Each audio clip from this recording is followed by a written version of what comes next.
I gotta tell you all, if you told me 2 years ago that I was gonna make a video on Mandalorian Season 3, I'd have laughed at your fucking face. For a long time now, I have promised myself that I would not talk about Mandalorian Season 3. But then something interesting happened. I noticed that people that watched the season didn't seem to be enjoying it. That's something I never thought I would see. Now, there are some people that still accept it and like it, but there are also a lot of people that don't seem to like it very much, and I gotta tell you, that really fucking intrigued me. You know I had to know what was wrong with it, so, regrettably, I gave in and watched Mandalorian Season 3, something that I didn't even think I was going to do. And to be honest with you, it had a different effect than I expected. Before I complain about Season 3, I think I should just take you guys on my general journey with the show, because this is probably my last Mandalorian video. No, not probably. It is my last Mandalorian video. Look, you guys gotta understand. Back when Mandalorian was first announced, I was hyped as shit for this show. I remember being at Star Wars Celebration and seeing that fucking reel that they released and thinking that it was gonna save Star Wars. Oh, how fucking naive I used to be. I'm gonna drop a lot of F-bombs this video. You guys better be ready. My expectations were so goddamn high, which admittedly was stupid to me because it was 2019 and Star Wars was literally in the shit, but it didn't matter to me. I knew Solo wasn't that great, and I know at the time I was making video after video about why Last Jedi was an abortion and an abomination against humanity. Even though my thoughts on that movie have gone back and forth since then, at the time, I hated that movie. I thought Solo was mediocre. Star Wars in general just pissed me off. And it was really just kind of in the shit. And then at 2019 Celebration, Rise of Skywalker trailer came out, and, receptions were all over the place. Mandalorian, though, that looked awesome. I was like, yeah, that's going to save Star Wars. Because at the time, I thought Star Wars could be saved. I was wrong. It can't be saved. Season 1 came out. Let's talk about Season 1 again, real quickly. And then I'll talk about Season 2, and then I'll get to Season 3. I have rewatched Season 1 twice since it came out. I have to give Season 1 credit because it is the best looking Disney Plus show aside from Andor. And honestly, maybe even better looking than Andor in some places. Which is a lot to say because Andor is a really, really good looking show. I think Andor and Mandalorian Season 1 are tied for the best looking Disney Plus shows. I genuinely think Mandalorian Season 1 is shot fantastically, and it looks fantastic. And a lot of that is probably because the guys who worked on the cinematography for the Batman and used the volume there worked on Mandalorian Season 1. Greg Fraser is a genius, and I don't think anyone's going to argue with me on that, and that's probably the least hot take in this video.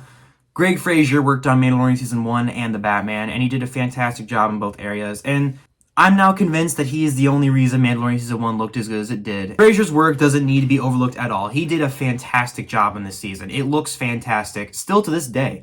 It's visually compelling, unlike the rest of the show, so I appreciate that. And to be honest with you, back in my Season 1 video, I probably didn't give it enough praise, because the show genuinely, at this point, looked amazing. And I probably could have given it more credit at that time. But now I'm here to give it all the credit it deserves, because the action is fantastic, in this season at least. And the cinematography is amazing. It looks fantastic. The volume, for the only time in Disney Plus history, is actually really well used. And the show doesn't look fake. It's lit extremely well. Like, it genuinely looks incredible. Pedro Pascal's performance in this season is actually really good. And I never really noticed it until I watched Season 3. I will fucking get into it. Don't you fucking worry. Pedro Pascal is actually really good in this season. In fact, all the actors are pretty decent. I don't think the acting's fantastic or anything. It's not like Andor's acting, which is magnificent. Here, it's passable. It's serviceable. It's well enough to where I wouldn't say I'm invested, but to where it works. There's a lot of really good moments. Like, honestly, some pretty solid moments.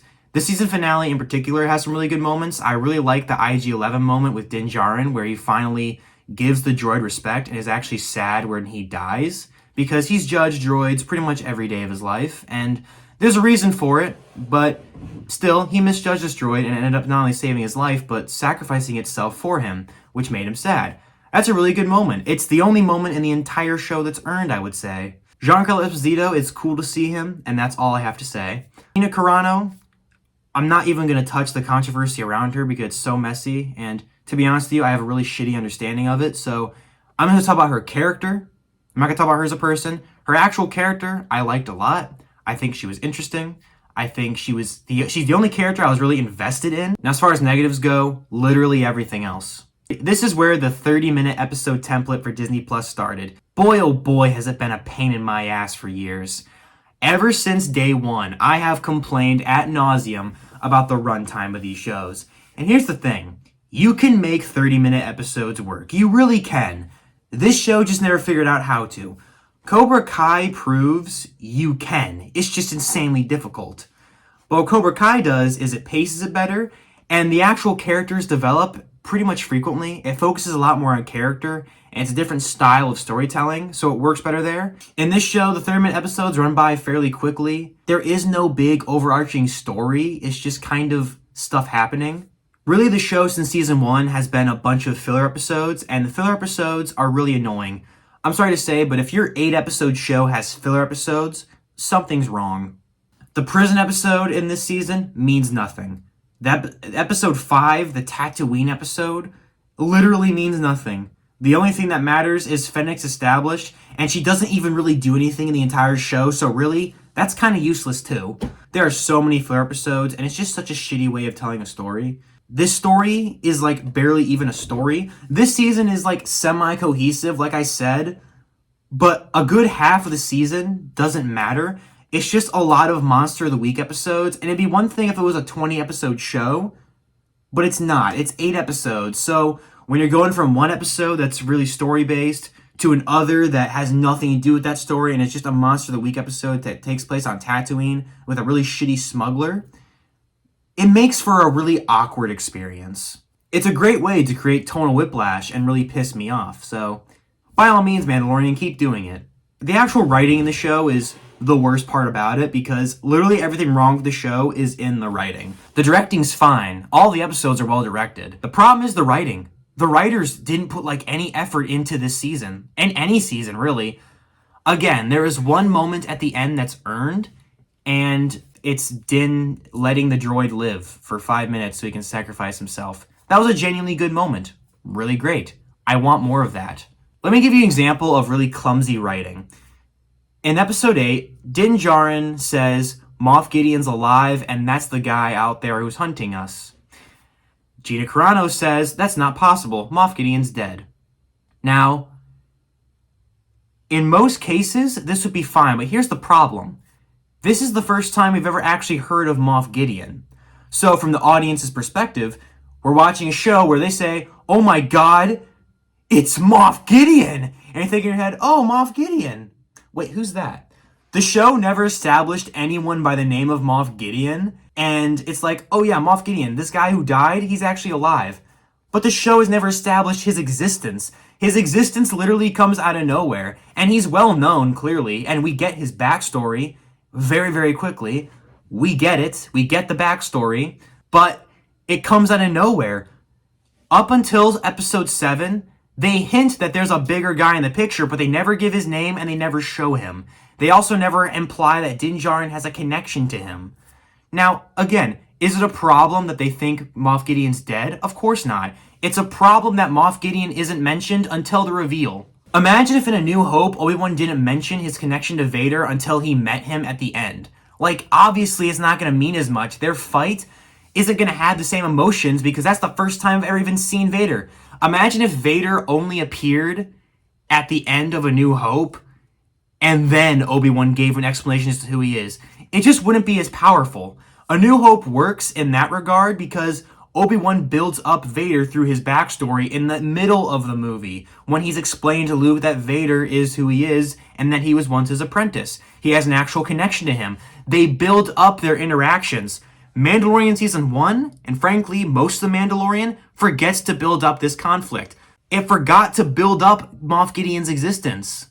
And so this reveal of him being presumed dead and then alive doesn't mean anything because him being alive isn't a shock because they never established that he's dead because they never established who he is. So yeah, Season 1 still does not work for me. I have 2 long videos on it. If you want to, you can go back there, but I would really suggest you don't because those videos are straight up booty cheeks. So then we have Mandalorian Season 2. Again, I will say the filmmaking's still solid, even though it's slightly worse than Season 1. I think a big part of this is because, from what I understand, Greg Fraser did not return, and I can feel his loss going back to this season. In this season, Din felt very sidelined, which is unfortunate because in season 1, his character was developed very, very poorly. Like, there was definitely some development there, I don't know what they were going for with it.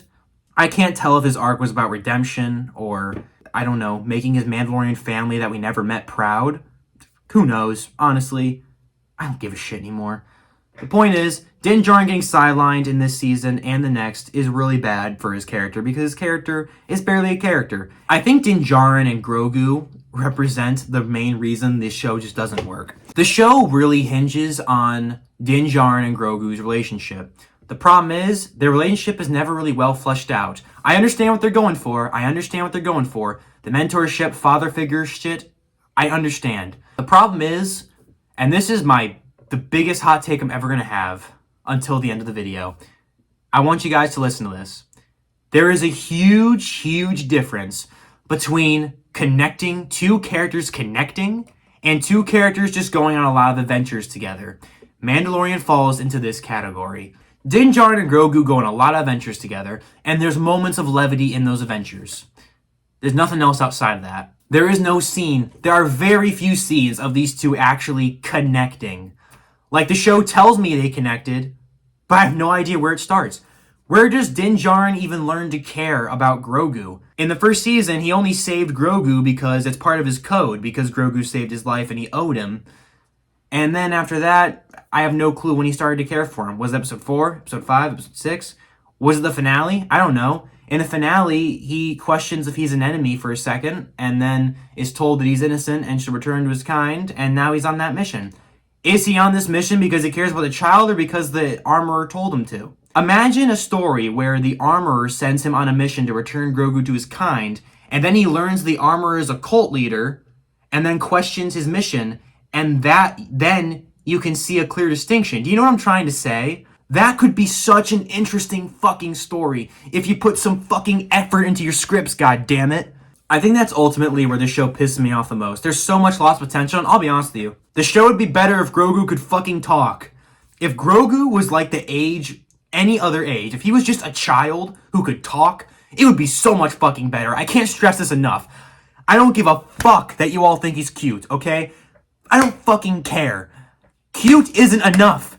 Character is. I would have such an easier time watching these two connect if he was just fucking 13. Imagine if in the Terminator was looking after John Connor as a toddler. Like, it'd be cute, but no one would give a fuck. The best part about Terminator 2 Judgment Day is the best scenes are their interactions. It makes T-800's death that much more sad. Him interacting with John Connor is so fun. My favorite moments from that movie are just him and John Connor hanging out. You just can't go around killing people. Why? What do you mean why? 'Cause you can't. Why? This is where the 30-minute episode template becomes a big problem. With 30-minute episodes, and each of them having a giant monster of the week story, it doesn't make a lot of time for these two characters to actually connect. So you just watch them go on space adventures. And yeah, some of those adventures are kind of cool, but that's not connecting. That's not how characters connecting works. That's so basic, and it's so simple, and so fucking lazy. I feel like a fucking crazy man. What the shit? The other problem this season is the story is fucking non-existent. Here's the plot of Mandalorian Season 2. I'll say it in about a minute. Din Djarin is trying to return Grogu to the Jedi and goes on a lot of adventures. And then Grogu gets captured in the last 3 episodes, and he has to save him. Are you fucking serious? I don't think ever in my life have I summed up a plot that quickly. That took me less than a minute. It's an 8-episode show. No show or movie's plot should be summed up that fucking quickly. Fuck! These are all filler episodes with the smallest, tiniest breadcrumbs of plot that you can find on YouTube if you look hard enough. Again, it's a waste of fucking time, okay? I'm sorry. They're filler episodes with tiny, minuscule moments of plot, and it pisses me off. There is so much better out there. The fucking Flash is better than this show and has more substance. Do you know how fucking bad the Flash show is? This is the Flash show, and it's better than this shit. Din Djarin's plot armor is awful.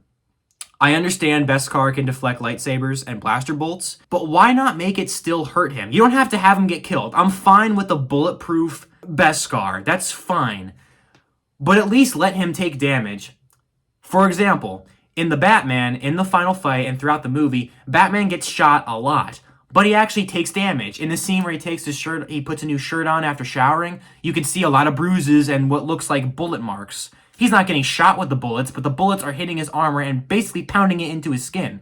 And really, if anything is powerful enough to do that, it's a fucking blaster bolt. If Din's armor just protects him completely from all bullets and blaster fire and doesn't even hurt him, like even if it doesn't kill him, it doesn't even hurt him, then there's no stakes, like at all. He just gets shot and is fine. Nothing can hurt this guy, so why am I supposed to care about him going on adventures? I'm never going to be able to fear for anyone's safety, because he's there. Yeah, Season 2 is bad, and it ends with the infamous CGI Luke Skywalker, which still looks like shit. But there, at least Luke Skywalker belongs. He has a quick scene, it's cool, even though he looks horrible.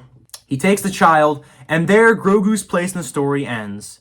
There's some consequences, Grogu leaves, Din's left alone, and to be honest with you, from here, they could craft a pretty interesting story. They actually could save the show. You can have a story about Din losing everything, his Mandalorian family, or what's left of them because he removed his helmet.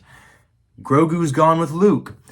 Maybe he loses his Beskar and has to rely on what skills he has. You could have a pretty good story from here. Did Season 3 save The Mandalorian? No. Not at fucking all. This shit is still bad. To be honest, though, the actual level of quality in terms of writing has not changed that much. It's always been shit, in my opinion at least. It's like mildly worse, but when I say mildly, I literally mean 2% worse. The actual format is pretty much the same. This season's a lot more randomized, I guess, but just like in Season 2 and Season 1, it's Monster of the Week episodes where they kind of just do random stuff and there's nothing much else to worry about. Only in this season, they actually get rid of the building up to a purpose. The only difference between this season and Season 2, at least as far as writing goes, is Season 2 had tiny breadcrumbs of plot in their filler episodes, and this season doesn't. That's really it, and it's not that much of a difference. Just like Season 2, it's just kind of stuff happening, and you're just kind of like, oh, a monster coming out of Tatooine. That's cool. Oh, look, it's pirates led by the fucking Grinch. Yay! I will say this season's easily the worst of the entire show. Honestly, guys, this season kind of made me sad just because this is what I'm expecting from Star Wars. I mean, for fuck's sake, Star Wars used to be good. The first thing that really let me down, though, is the show has changed pretty significantly in one regard. It is no longer style over substance. It's no substance and no style. Yeah, the great filmmaking I talked about in Season 1, gone. It just looks awful. The show looks like shit. The only episode that looks visually compelling is Episode 2. Outside of that, every single episode just looks wrong. It doesn't look nearly as good as Season 1, and honestly, I think that's sad. Season 1, for all its faults, at least looked visually compelling. I had something cool to look at. Here, it's fucking nothing. There's nothing fun to look at. The only cool things I can see are things I can see in other better pieces of Star Wars content. So I don't fucking care. The lighting is really off. Most of the time, the lighting is very pale and just distracting. The volume use is fucking abused. Yeah, volume has not been used well since Season 1. I'm gonna be real with you. It's always noticeable. The background is very distracting. It looks very fake. Like, the Mandalorian base in Season 1 is so much more visually compelling than the fucking Mandalorian base in Season 3. It's just generic fucking Sandland that we see in every fucking show that uses volume these days. Obi-Wan had the same fucking issue, and this show it looks worse. And as far as the actual look of the show goes, I think I've found the main issue I have with how these shows look. Because for a long time, I've been bugged by a lot of things. And I think I've got it. I think I found a way to explain my biggest issue with the look of the show. Besides the volume being abused, even when it's shot on location and like there's sets, something feels off. I think this is what it is. It just doesn't feel right. And I think the reason is the volume I could maybe accept if the characters look like they fit in with the environment. What do I mean by that? Well, ever since Season 2, Mandalorian has had a weird problem, and that problem being The characters look too fucking clean. And they stick out like sore thumbs. Because this is shot like a cartoon. Let me give an example. In season 1, his armor in the first 2 episodes looked battle damaged, hardened. It looked badass. And then he got a new fucking shiny one. And ever since then, we've been stuck with that piece of shit. And it looks kind of cool in isolation, but in the actual show, after all he's been through, I expect some fucking battle damage. This guy gets shot basically every day, goes through mud and goo and dragons and shit. He should be disgusting. And he's just super fucking clean. It's odd. And it's not just him. This problem started all the way back when Boba Fett came out of the ship in episode 7 of season 2. In Mandalorian season 2, Boba Fett gets a little makeover. And I've said since the very beginning that that thing was pure fucking shit. The reason is because he's too fucking clean. Part of his badassery was how battle damaged his armor was. It looked cool. And then they fucking gave him a new paint job, and it just looks horrible. It still looks horrible this day. It looks fucking awful. Boba Fett's badass because he looks battle damaged. But I don't want him to look fucking clean. In this environment in Star Wars, no character should be completely clean. Even Obi-Wan understood this, and that show was straight ass. But still, even Obi-Wan, a show that looked pretty fucking shit, understood that the characters should not be too fucking clean. Obi-Wan looked like he'd been through some shit. So did Vader. No one looked too clean. In all the Filoni shows, everyone looks too fucking clean. And it sticks out like a sore thumb because the environments they're in are very dirty. Like, imagine if in the Batman wore a rainbow, white, bright suit in the dark depths of Gotham City. It'd be really fucking distracting, wouldn't it? It would stick out like a sore thumb. That's the equivalent to what this show basically is. The armor's always too fucking shiny, even though the best Mandalorian armor is the battle damaged ones.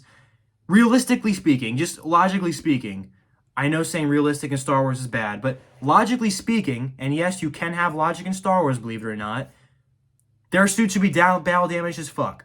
And they're just not. Din Djarin doesn't look like he's been through fucking anything. Boba Fett is too fucking clean now. Even Bo-Katan doesn't have a lot of battle damage, which is just fucking weird because I'm pretty sure she's had that armor since she was fucking 19. All the Mandalorian armors on the entire group and family is very, very, very clean. And again, it sticks out like a sore thumb. I mean, this is the post-Empire era. What the fuck? No one's gonna be that clean. You should be a bit dirty. And it's not just Mandalorians. Fucking Greef Karga is the magistrate and he's in his fucking bright red robes. And it's like, what the fuck? Why is everyone so fucking clean? This isn't a fucking cartoon. This is live action. I expect people to have a bit of dirt on them. In CGI animation, you can kind of get away with that. In live action, you fucking can't. It's much more noticeable and distracting. It's not shot particularly well. The direction is fine.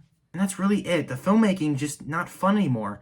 I can't even look at any good fucking visuals. The lighting's always really pale. It never looks very good. It's always just distractingly not good looking. And it's frustrating. There's a few specks of decent looking stuff. And when I say specks, I literally mean one shot that lasts 2 seconds that I'll forget about in 5 minutes. Let's talk about character development because good God do I have a lot to say. What a fucking shit character Din Djarin is. God damn. He literally is not developed at all. So, at the end of season 2, he lost Grogu. Then in a different show, he got Grogu back. Which is stupid, by the way. And now, he's rejoined his cult. And I'm supposed to be in support of it. Fuck you. Din Djarin as a character just isn't interesting anymore. They could have done something great with him, and they just didn't. In this season, he has no character arc, no development. He's just fucking there. He's there to go on a few space adventures. Even Pedro Pascal sounds bored every fucking time he has to talk. Listen, you're not going anywhere. We need you. Let's just come up with Please tell me the child will be safe in your care. But you'll be destroyed. And you will live. No. We need you. There's nothing to be sad about. I've never been alive. I'm not sad. Yes, you are. What? Hey, what are you doing here? Hey, what are you doing here? Take cover. It's an ambush. Yeah, the acting in the show took a really, really big hit. I mean, it was never even really that great to begin with. In season 1, it was good, and season 2, it was fine. And here, they clearly don't give much of a fuck anymore. The only person trying is Katie Sackhoff. Pedro Pascal clearly wants to kill himself, and I feel really bad for him. To be honest with you, I feel so bad for Pedro Pascal. Like, he's such a goddamn good actor, and they keep fucking wasting him. Stop fucking wasting good actors. You wasted Adam Driver, you wasted Daisy Ridley, you wasted John Boyega, you wasted Andy fucking Serkis, you wasted Giancarlo Esposito, you wasted Carl fucking Weathers, and you've wasted Pedro Pascal. Fuck you. The only person who's even trying is Katie Sackhoff, and I love Katie Sackhoff. I think she's great as Bo-Katan. I like Bo-Katan as a character, and she's cool in this season. In fact, she's my one and only positive about this entire season. She's genuinely good. I don't know what to take as far as the Mandalorian family goes. I still don't give a fuck about them. I still don't know them very well. There's no scenes of Din Djarin connecting with his Mandalorian family that he cares so much about. The first 2 episodes of the season are about Din Djarin getting back to his family, wanting to reconnect with his little cult and prove himself by going in the bath, because consequences be damned, they don't fucking matter. And real quick, I just want to point out, Din Djarin got excommunicated in Book of Boba Fett, and even though the Beskar belongs to Mandalorians, he got outcasted and got to keep it. What the fuck? Din Djarin was about to steal Boba Fett's armor in Season 2 of Mandalorian, because even though he knew the armor belonged to him, Boba Fett suggested that he didn't even take the creed at the beginning. I want my armor. That you got from Cobb Vanth back on Tatooine. It belongs to me. Are you Mandalorian? I'm a simple man making his way through the galaxy. Did you take the creed? I give my allegiance to no one. The Beskar belongs to the Mandalorians. It was looted from us during the Purge. So even though he had the armor before Cobb Vanth, he was about to shoot him dead in the fucking head, because he said he gives his allegiance to no one, meaning he didn't take the creed. He was about to fucking blow him away before he found out his father was a foundling. But when someone gets excommunicated, they get to keep their armor. What the fuck? What the fuck is the point of excommunicating someone if they get to keep their fucking Mandalorian Beskar? They're still a fucking Mandalorian, basically. What the fuck? I thought when you took your helmet off, you could never wear it again. After all, it's what Din Djarin said in Season 1. Does this show have any fucking consistency? God fucking damn it, I hate this show. Fucking kill me, please. It's just so goddamn lazy. It pisses me off. Like, I genuinely cannot believe this show exists. Who the fuck in their right mind let this shit slide? Who the fuck approved this shit? I think this genuinely is one of my least favorite shows that I've ever witnessed, because I've never seen a show that is so lazy. I'm insulted as a viewer. I'm genuinely insulted. I feel like my intelligence has been assaulted. Fuck!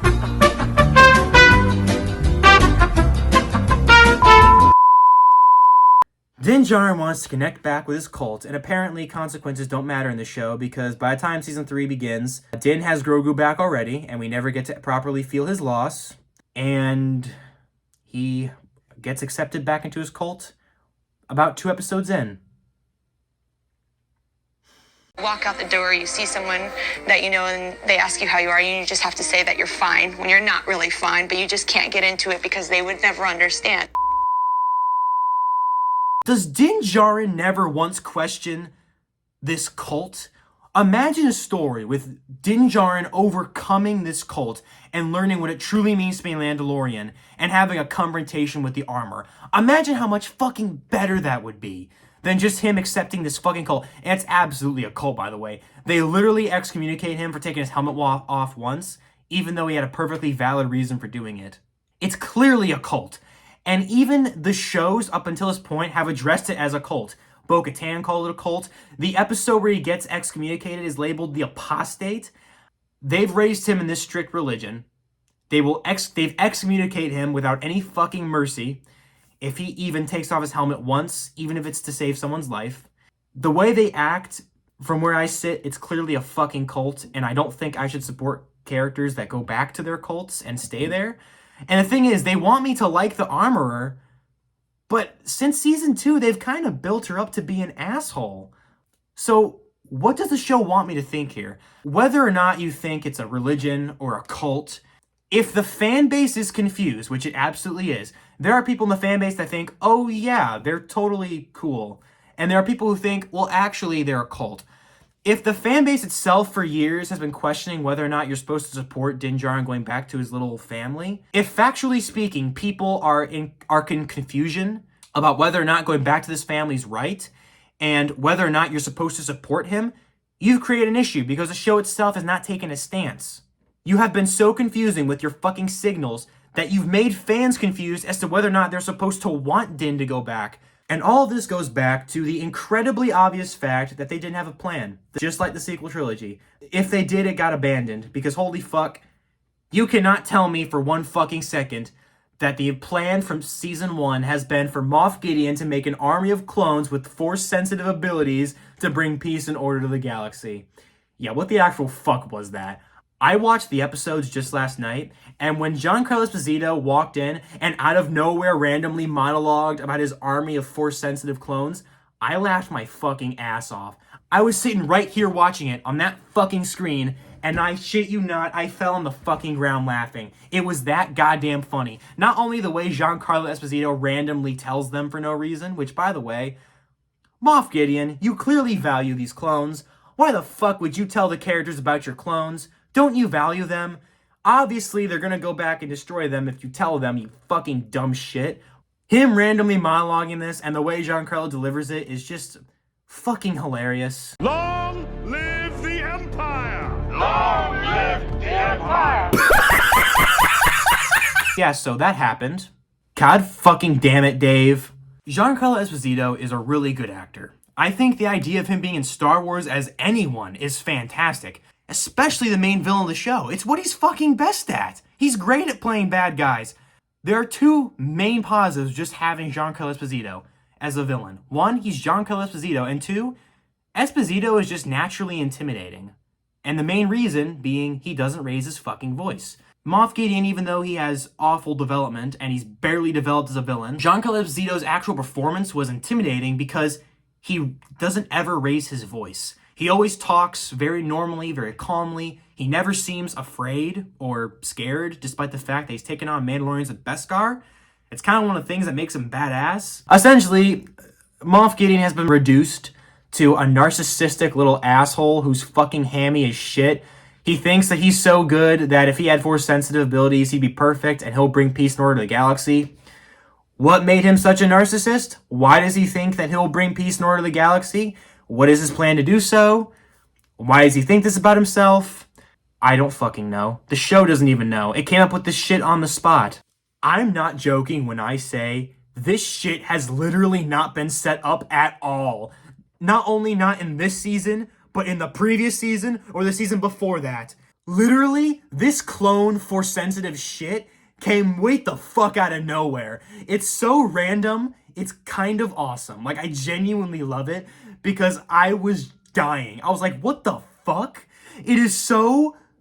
I can't stress enough how out of nowhere it is. He randomly captures Din and is like, by the way, I have an army of force-sensitive clones.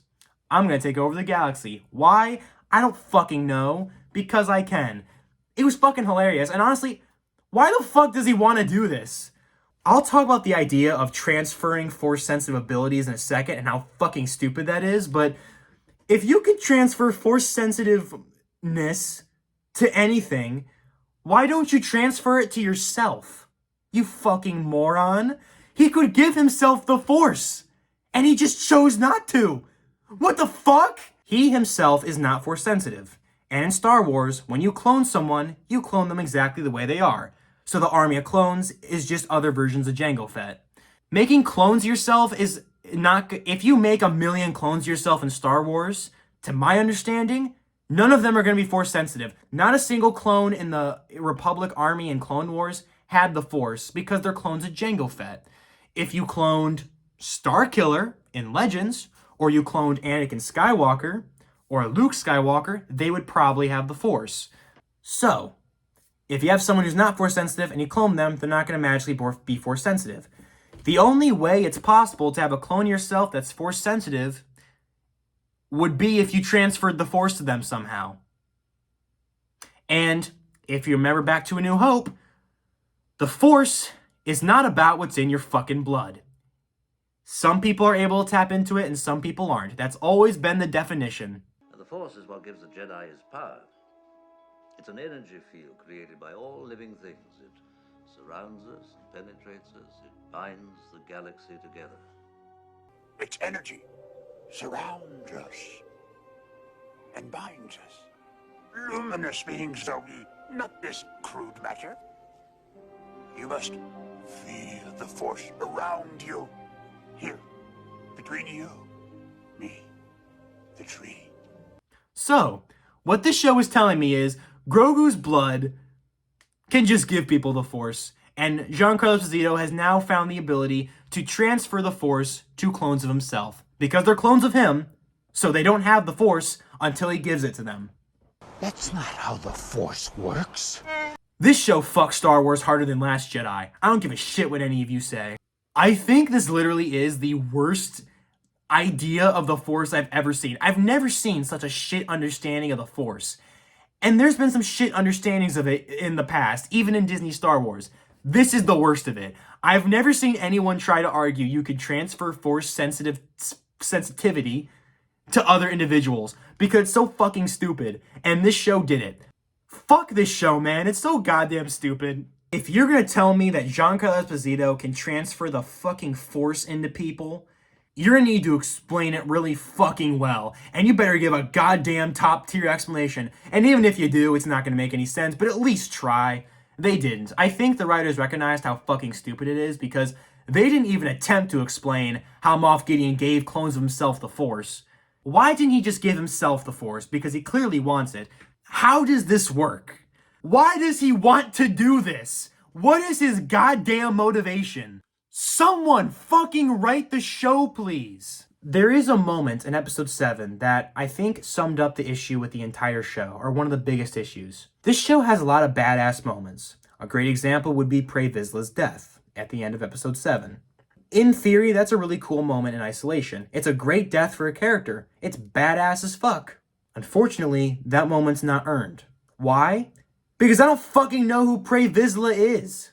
I barely spent any time with his character. Honestly, until Book of Boba Fett, I thought that motherfucker was dead.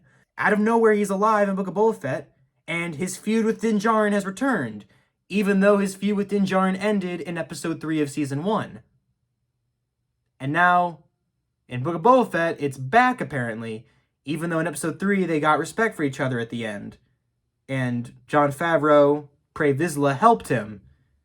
And then in season 3 and Book of Boba Fett, he's rivals with him again.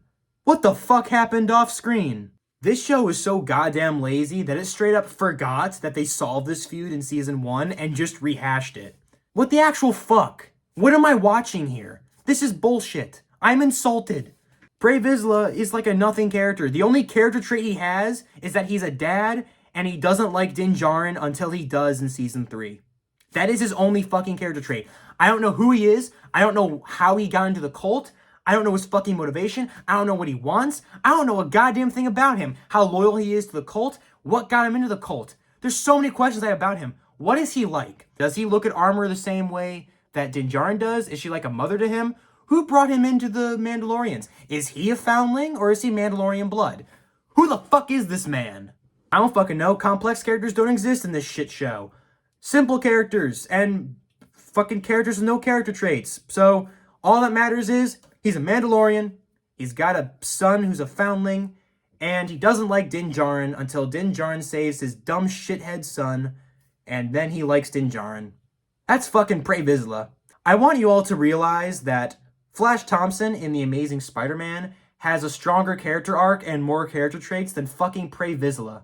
Flash Thompson had about 6 minutes of screen time in The Amazing Spider-Man. Pre Vizsla has an entire season of television, plus an appearance in Book of Boba Fett, plus an episode of season 1 of Mandalorian. His death in isolation is good. It's a cool way to die. It's a great fucking death scene. And I wish I had just given a shit about his character. I wish I knew his fucking character.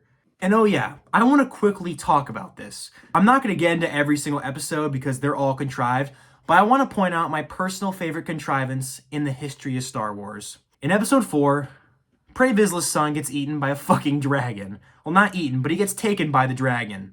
The dragon puts this kid in his fucking mouth. And for an entire night, this kid stays in his mouth and doesn't get eaten or swallowed.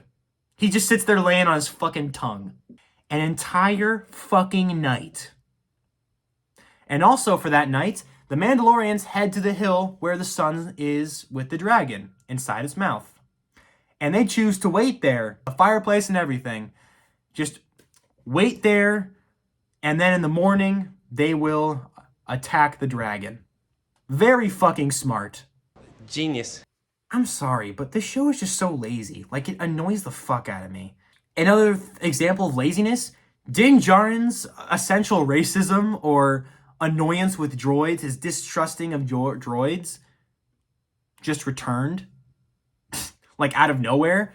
I like to remind you all that at the end of Season 1, Din Djarin learned not necessarily to trust all droids, but he learned to accept them. He cared about IG-11 when he died. He explicitly says it. No, we need you. There's nothing to be sad about. I've never been alive. I'm not sad. Yes, you are. I'm a nurse droid. I've analyzed your voice. Almost instantaneously in the next season and for the rest of the show, they forgot about that and just made him distrusting of droids again. So in episode 6, aka the worst thing I've ever seen, he's a lot more vicious towards droids. Again. I understand forgetting that they developed the character at all because he barely has any development in the entire show, but the few pieces of development they gave him in Season 1, they fucking undid in this season. Both times. Season 1 had like 5 good things, and they undid half of it. Fuck! I'm just sad. Star Wars is better than this. Like, honestly, Mandalorian Season 3 is bad. Actually, no, it's terrible. And so were the first 2 seasons. Honestly, comparing it to the first 2 seasons isn't that big of a difference. They're all terrible. This season, just like the previous 2, is a lot of filler. Only difference is, in those filler episodes, they don't drop any specs of development, which isn't that much of a difference because in Season 2, there was usually like 1 piece of development, and a lot of times it could be skipped over, like Boba Fett at the end of Episode 1. Obviously, it's not really needed. That's the only significant thing that happens in Episode 1 of Season 2. And he gets reestablished in Episode 6 anyway, so really you could skip that episode. Shit like that. A lot of pointless shit, just like the first 2 seasons, only this time it's like 10% worse and 55% more laughable. I think with this season, the writers and directors just really gave up and just stopped giving a shit. It feels like they really just completely forgot how to make a show. The show's always gotten pretty basic fundamentals of writing wrong, but here it's like a lot more embarrassing. It kind of just feels like video game adventures, and to be honest, it has since Season 1, but here's just a lot worse. The show doesn't look good, it's not well written, the characters aren't good, the acting's god-awful. It's really just a terrible show, and it's always been terrible, but it's worse now. This is the last Mandalorian season I'm watching. I say 3 strikes and you're fucking out. I'm not watching Season 4, I don't give a fuck anymore. The show could have been great, and I think just what depresses me is I was so goddamn excited when this Season 1 trailers came out, and this is the show that we got, and goddamn, I'm so pissed off. Moff Gideon is a fucking terrible villain as far as writing goes. Giancarlo Esposito got wasted almost as badly as Andy Serkis. In fact, I might even argue worse. He's barely even in the fucking show, and he's the main villain. And the few times he's in the show, he doesn't do anything. We don't learn anything about him. We barely fucking know him. So him getting beaten both times mean fucking nothing. A lot of the show hinges on Din Djarin's connection with Grogu, which I don't feel because they never fucking spend time together just connecting. They always just go on adventures and you're expected to assume they connect, even though they never show that connection. Speaking of Grogu, he's literally pointless in this season. We lost him at the end of Season 2, and then in Book of Boba Fett, he came back. Yeah, so to recap, Din Djarin couldn't go 1 fucking episode without seeing Grogu of his own show. So they reconnected in a different show. So I never really got to feel his loss. I never would have anyway, but they could have at least tried to get me to feel it. I'm going to give a super hot take. The only way they could have justified Grogu even being in Season 3 is this.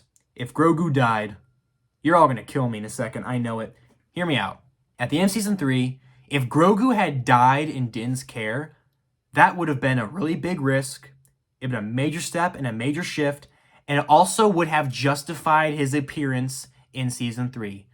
Did that happen? No. Did I think it was going to happen? Absolutely not. But if it did, I would say his appearance in the show would be justified then. Because then it would be a genuine twist. It'd be fucked up if he died in this scene, but at least it would have been a bold move and it would have justified him being there. Outside of that, there's no reason for him to be there. He's just there to look cute. He doesn't actually mean anything anymore. Who gives a shit about him? It's so soulless to me. There's no passion. There's no soul. There's nothing really good about this show. It has nothing to value. The Boys, Andor, literally any other show on TV right now, they all have so much more to offer than this fucking show. There's literally nothing here. They're just fucking around. So I don't really care. I think Mandalorian is my least favorite piece of Star Wars content, right next to Rise of Skywalker and Book of Boba Fett. They're all pretty equally terrible, and I hate them all for different reasons. Before I wrap up, I want to say two things. One, if you want to watch a show with actual soul in it that tries, please watch Andor because it deserves more love. I don't even think that show is that great. I think it's a little overrated, but it's definitely a solid 7 out of 10 show.